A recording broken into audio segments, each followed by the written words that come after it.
नमस्कार दोस्तों, स्वागत है आपका अपने अपने YouTube channel electrical with cute boy में। तो आज पिछले लेक्चर में मैंने आपको सर्किट ब्रेकर के वो पढ़ाया था कि जो क्या होते हैं सर्किट ब्रेकर में आर्क कैसे प्रोड्यूस होती है, ठीक है ना। तो मैंने क्या समझाया था पिछले लेक्चर में, स्विच गियर एंड प्रोटेक्शन का नेक्स्ट लेक्चर कंटिन्यू कर रहे हैं कि आर्क कैसे प्रोड्यूस होती है सर्किट ब्रेकर में। एक सर्किट ब्रेकर में जो आर्क होती है, ठीक है, वो कैसे प्रोड्यूस होती है मैंने बताया था आपको, एक बार फिर बता देता हूँ। फिर आज हम पढ़ने वाले मेथड ऑफ आर्क एक्सटेंशन, यानी आर्क को बुझाने के तरीके। तो एक थोड़ा सा रिकॉल कर देता हूं पिछले लेक्चर का ताकि आपको क्लियर हो जाए। मैंने ये बताया था कि जो भी हमारा सर्किट ब्रेकर होता है, ठीक है,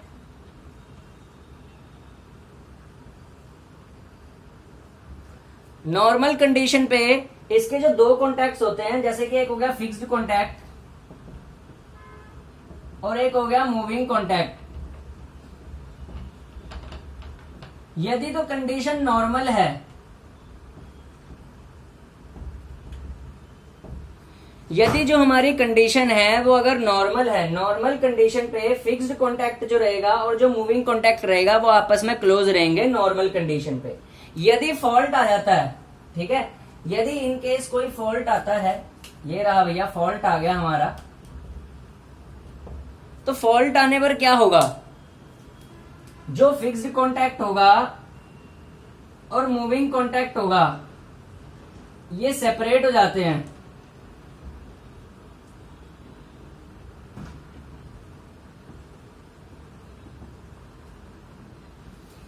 इन दोनों के बीच में दूरी आ गई। कब आई दूरी, कब आई दूरी, जब हमारा फॉल्ट आया, यानी कि ये कंडीशन किसकी होगी, फॉल्ट कंडीशन की। अब जैसे ही फिक्स्ड कॉन्टैक्ट मूविंग कॉन्टैक्ट से दूर गया, तो जैसे ही हमारा फॉल्ट करंट आ रहा था, ठीक है ना, अब क्या होगा, फॉल्ट करंट हमारा बहुत ज्यादा हैवी करंट होता है। तो जैसे फिक्स्ड कॉन्टैक्ट मूविंग कॉन्टैक्ट से सेपरेट होता है ना, अब ये करंट तो यहाँ पे आ ही रहा था, लेकिन क्योंकि अगर ये यहाँ पे तो सर्किट क्लोज था, लेकिन यहाँ पे हमारा क्या बोलते हैं, जैसे ही फिक्स्ड कॉन्टैक्ट मूविंग कॉन्टैक्ट से सेपरेट होता है ना, ये हैवी करंट जो होता है ना, यहाँ पे ये जो मीडियम होते हैं ना अंदर इसके सर्किट ब्रेकर का, इसको आयनाइज कर देता है, जो कि आर्क की फॉर्म ले लेती है, ठीक है। अब ये जो आर्क होती है ना, इसको बुझाने के लिए मेथड यूज होते हैं, ठीक है ना, मेथड यूज होते हैं। कौन कौन से मेथड होते हैं वही अब हम आज पढ़ने वाले हैं, ठीक है, कि सर्किट ब्रेकर को आर्क एक्सटिंग्विश करने के लिए, यानी आर्क को बुझाने के लिए कौन कौन से मेथड यूज होते हैं, ठीक है। तो सर्किट ब्रेकर में आर्क को जो बुझाने के मेथड यूज होते हैं,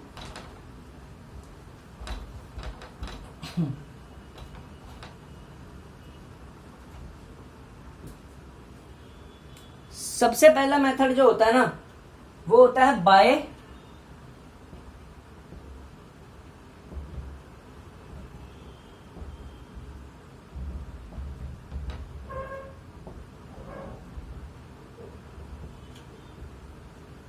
सबसे पहले आर्क की रेजिस्टेंस को बढ़ा दिया जाए। ये मेथड है आर्क एक्सटेंशन के, ठीक है, मेथड्स ऑफ आर्क एक्सटेंशन पढ़ रहे हैं हम कि आर्क को बुझाने के क्या क्या तरीके होते हैं मिटाने के, ठीक है। सबसे पहले by increasing the resistance of the arc, arc जो लग रही है उसकी रेजिस्टेंस को बढ़ा दिया जाए। कैसे कैसे बढ़ा सकते हैं हम, ये मेथड जो बेसिकली यूज होता है ना हमारा, ये वाला increasing the resistance of the arc, ये डीसी सर्किट ब्रेकर्स में यूज होता है जनरली, ठीक है, generally used in DC circuit breakers, ठीक है। एसएससी जेई और यूपीपीसीएल पॉइंट ऑफ व्यू से ये लाइन आपने याद रखनी है। और इसमें होता क्या है, रेजिस्टेंस अब मैं कैसे बढ़ा सकता हूं, रेजिस्टेंस में बढ़ा सकता हूं अगर मैं फिक्स्ड कॉन्टैक्ट है ना कोई मेरा, और ये मेरा मूविंग कॉन्टैक्ट है,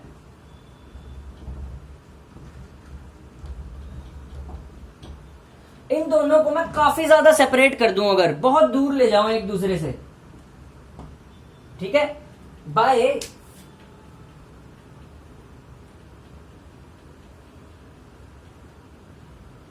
बाय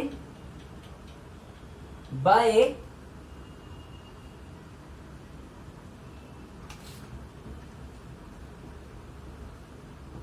सेपरेटिंग द कॉन्टैक्ट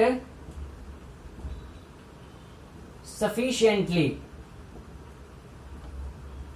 अगर कॉन्टैक्ट्स को ज्यादा दूर कर दिया जाए सफिशिएंटली, तो आर्क जो होगी ना वो बुझनी स्टार्ट हो जाएगी। ठीक है, आर्क जो होगी वो आपकी बुझनी स्टार्ट हो जाएगी।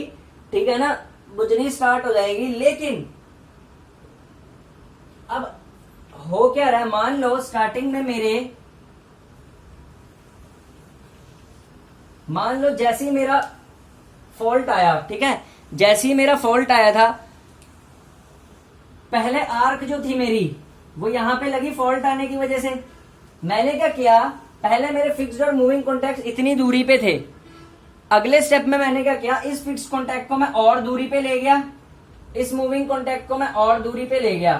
ठीक है, तो जब मैंने इन दोनों की दूरी बढ़ा दी, ठीक है ना, मतलब मैंने क्या बढ़ा दी, लेंथ बढ़ा दी। लेंथ अगर मैंने बढ़ा दी तो मैंने क्या बढ़ा दी, रेजिस्टेंस बढ़ा दी, यहां की रेजिस्टेंस बढ़ा दी। तो ये जो आर्क फॉर्म हो रही थी ना, इसको यहां पे रेजिस्टेंस ज्यादा मिल रही है। तो रेजिस्टेंस ज्यादा मिल रही है तो आर्क जो है ना हमारी वो कम होती जाएगी।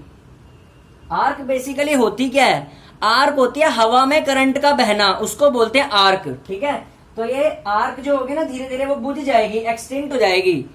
लेकिन क्या ये मेथड हम यूज कर सकते हैं प्रैक्टिकली? पॉसिबल नहीं है। सर्किट ब्रेकर का साइज बढ़ जाएगा अगर हम यहां से दूर कॉन्टैक्ट्स इसके बहुत ज्यादा कर दें। ठीक है, तो जो सर्किट ब्रेकर का हमारा साइज है ना बहुत ज्यादा बढ़ जाएगा, तो इम्प्रैक्टिकल मेथड है। तो फिर हम क्या यूज करते हैं, ज्यादातर हम क्या यूज करते हैं,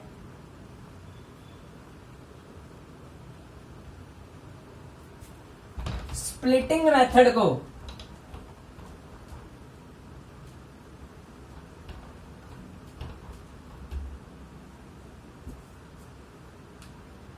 ठीक है, by arc splitting method through arc splitters. ठीक है, ये आर्क स्प्लिटर मेथड जो हम यूज करते हैं ना, ये क्या है, एक second,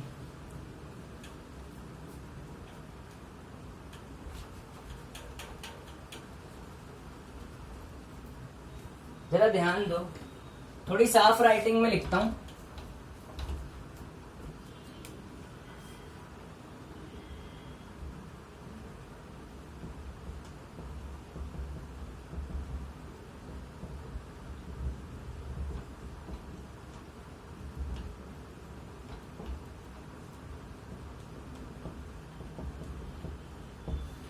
by splitting method through arc splitters, तो हम क्या यूज करते हैं, आर्क स्प्लिटर यूज करते हैं। जो पिछला मेथड मैंने आपको बताया था ना, फिक्स कॉन्टैक्ट और मूविंग कॉन्टैक्ट को ज्यादा दूर ले जाके, वो प्रैक्टिकली पॉसिबल नहीं होता। वो किसी जमाने में डीसी सर्किट ब्रेकर्स में यूज हुआ करता था, लेकिन अब नहीं यूज होता वो।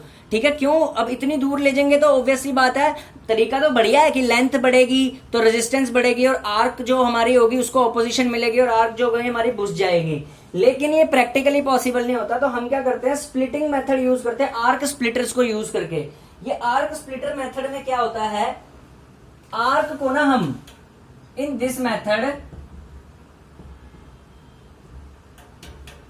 आर्क इज स्प्लिट और break into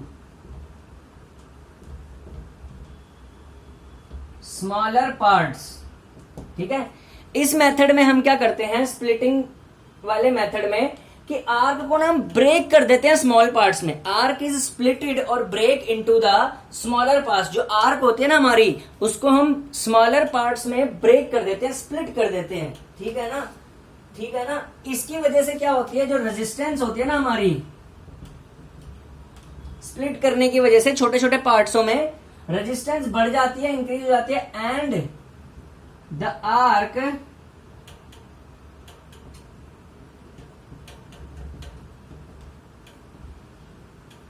extinguish, arc extinguish हो जाती है, इससे खत्म हो जाती है इससे। ठीक है, ये जनरली जो मेथड यूज होता है ना हमारा, ये कहां पे यूज होता है, ये यूज होता है हमारे पास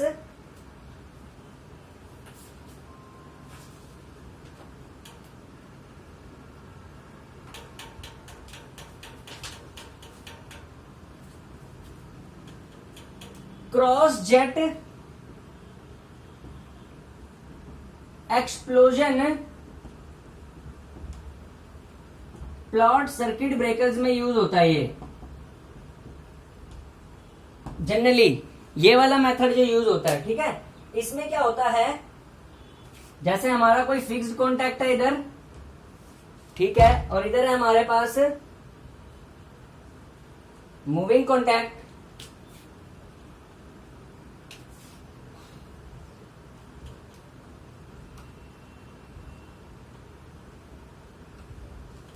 ठीक है, इस तरीके से ना आर्क को ब्रेक कर देते हैं। ये आर्क स्प्लिटर्स यूज करते हैं हम इसमें। ये है आर्क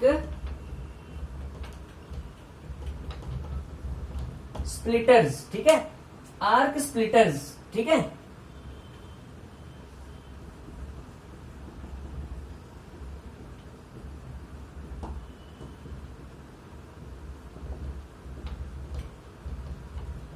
ठीक है, ये ऐसे होते हैं आर्क स्प्लिटर्स। ये क्या करते हैं, आर्क को ना छोटे छोटे पार्ट्स में तोड़, जैसे फिक्स कॉन्टैक्ट और मूविंग कॉन्टैक्ट के बीच में आर्क लगी ना, तो ये आर्क को ना छोटे छोटे पार्ट्स में ऐसे ब्रेक कर देते हैं। ठीक है, तो आर्क जैसे ही छोटे छोटे पार्ट्स में ब्रेक होती है तो उसकी रेजिस्टेंस बढ़ जाती है, और जिसकी वजह से क्या होता है, आर्क जो होती है हमारी वो एक्सटिंग्विश हो जाती है। ठीक है, तो ये रहा भाई हमारे पास आर्क स्प्लिटर्स। ऐसे होते हैं, स्प्लिटर्स होते हैं आर्क। ठीक है, ये आपकी बुक में भी बने हुए हैं डायग्राम सारे के सारे, बस मैं उसको एक्सप्लेन कर रहा हूं क्योंकि बुक से पढ़ना आजकल बहुत जरूरी है। ठीक है, तो सार्थक पब्लिकेशंस में है ये स्टाइल। ठीक है, इसी तरीके से एशियंस की जो भी किताब आपको अच्छी लगती है स्विच गियर की, आप ले लीजिए, उसमें से पढ़ सकते हैं, और मेरे लेक्चर्स के थ्रू आप कॉन्सेप्ट्स बिल्डअप कर सकते हैं अपने। ठीक है, तो ये मूविंग कॉन्टैक्ट था, वो ये फिक्स्ड कॉन्टैक्ट है, ये हमारे पास आर्क स्प्लिटर्स हैं। ठीक है, तो अब जरा देखते हैं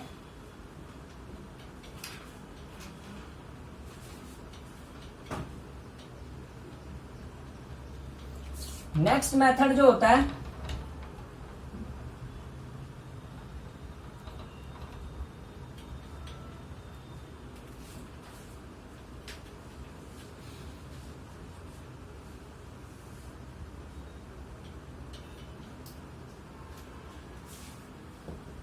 रिड्यूसिंग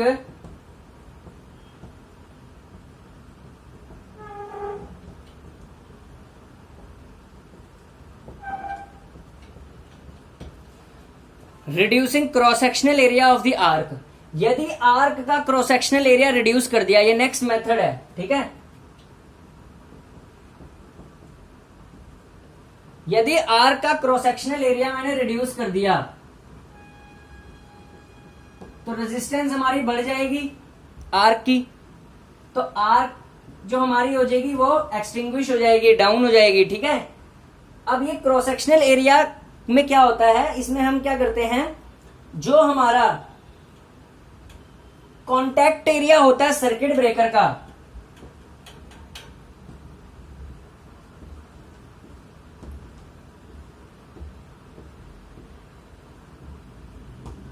इस मेथड में हम जो कॉन्टैक्ट एरिया होता है ना सर्किट ब्रेकर का, सीबी लिखा हुआ है सर्किट ब्रेकर का, उसको घटा देते हैं। कॉन्टैक्ट एरिया सर्किट ब्रेकर का घटा देंगे, फिर जो आर्क होगी, आर्क फ्लोज थ्रू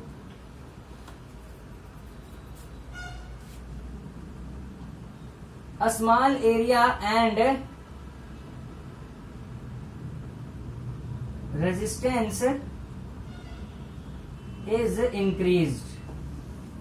ठीक है, इसमें क्या होता है, आर्क जो फ्लो करती है स्मॉल एरिया से, रेजिस्टेंस हमारी बढ़ जाती है, आर्क जो होती है हमारी क्वेंच हो जाती है, आर्क इज एक्सटिंग्विश। ठीक है, ये होता है रिड्यूसिंग क्रॉस सेक्शनल एरिया से। क्या होता है इसमें बता देता हूं फिर से, रेजिस्टेंस इनवर्सली प्रोपोर्शनल होती है एरिया ऑफ क्रॉस सेक्शन के। एरिया ऑफ क्रॉस सेक्शन बढ़ाऊंगा तो रेजिस्टेंस यहां से बढ़ेगी आर्क की, और आर्क रेजिस्टेंस बढ़ेगी तो आर्क हमारी डाउन हो जाएगी, रिड्यूस हो जाएगी। Contact area of the circuit breaker is reduced. इस मेथड में हम जो कॉन्टैक्ट एरिया होता है सर्किट ब्रेकर का उसे घटा देते हैं, तो आर्क जो फ्लो करती है वो स्मॉल एरिया से फ्लो करती है, and resistance is increased, arc is extinguish. तो यहाँ पे लिखा रेजिस्टेंस बढ़ जाती है और आर्क हमारी एक्सटिंग्विश हो जाती है। ठीक है,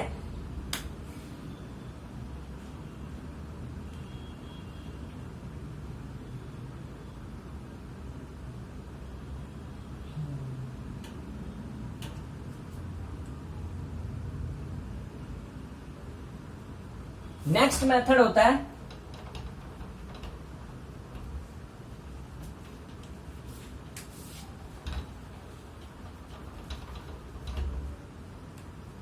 by cooling the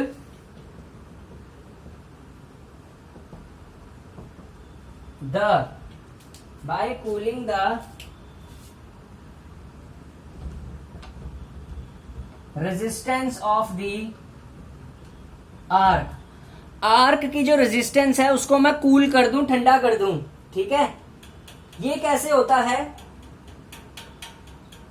हम एक कूलिंग मीडियम लेते हैं, इसमें मीडियम लाइक ऑयल और gas SF6 is used.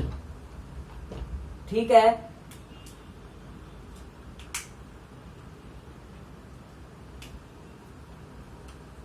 these cooling medium deionized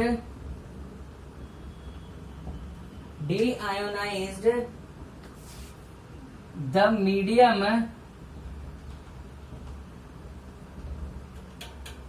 between the contacts। ठीक है, by cooling the resistance of the arc. ये नेक्स्ट मेथड है। पिछला तो आर्क स्प्लिटर वाला था, पिछला तो क्रॉस सेक्शनल एरिया वाला था। ठीक है, ये लास्ट मेथड है। पिछला क्रॉस सेक्शनल एरिया वाला था, उससे पिछला हमारे पास था स्प्लिटिंग द आर्क को। लास्ट मेथड जो है by cooling the resistance of the arc. ठीक है, अब इसमें क्या होता है? कूलिंग मीडियम लाइक ऑयल और गैस SF6 इज यूज्ड। इसमें कूलिंग मीडियम जैसे कि ऑयल हो गया या फिर गैस SF6 यूज होता है। These cooling medium deionize the medium between the contacts। जो मीडियम होता है, क्योंकि जो ऑयल और गैस होती है ना, ये कूलिंग एजेंट की तरह वर्क करती हैं और ये डी आयोनाइज कर देती हैं। ठीक है, आर्क क्या है हमारे पास? एक आयोनाइज्ड मीडियम ही तो है। आर्क क्या होता है? हवा में करंट। ठीक है ना, यानी कि आयोनाइज्ड मीडियम है वो एक। ठीक है, तो उसमें हम क्या करते हैं? ऑयल या फिर गैस का यूज करके डी आयोनाइज कर देते हैं पार्टिकल को, और आर्क जो होती है अपने आप, हेंस आर्क स्टार्ट्स एक्सटिंग्विश। ठीक है भैया, अंदर अगर मीडियम डीआयोनाइज्ड हो जाएगा तो आर्क अपने आप बुझ नहीं जाएगी धीरे धीरे। ठीक है, तो ये तो रहे भैया हमारे मेथड ऑफ आर्क एक्सटेंशन। इसके बाद एक सबसे इंपॉर्टेंट टॉपिक हमारा अभी बचा हुआ है सर्किट ब्रेकर्स के अंदर। ठीक है, वो बचा हुआ है कि वो वाला नहीं होता, जीरो करंट मेथड होता है। अभी मैं पढ़ाऊंगा जीरो करंट मेथड क्या होता है। और डाइलेक्ट्रिक स्ट्रेंथ हाई होती है, वो दोबारा रिस्ट्राइक कर जाती है जो आर्क को। उसके बाद कर्व होता है रिस्ट्राइकिंग वोल्टेज का। ठीक है, और क्या बोलते हैं, रिकवरी वोल्टेजेस, ये क्या क्या होती हैं। तो जब ये हम पढ़ लेंगे मेकिंग कैपेसिटी, ब्रेकिंग कैपेसिटी, उसके बाद हम टाइप्स ऑफ सर्किट ब्रेकर्स पढ़ेंगे। ठीक है, बल्क ऑयल, मिनिमम ऑयल। तो उससे पहले मेथड थे आर्क एक्सटेंशन के, बड़े इंपॉर्टेंट है, आपको इनको ध्यान से देखिए। Thank you.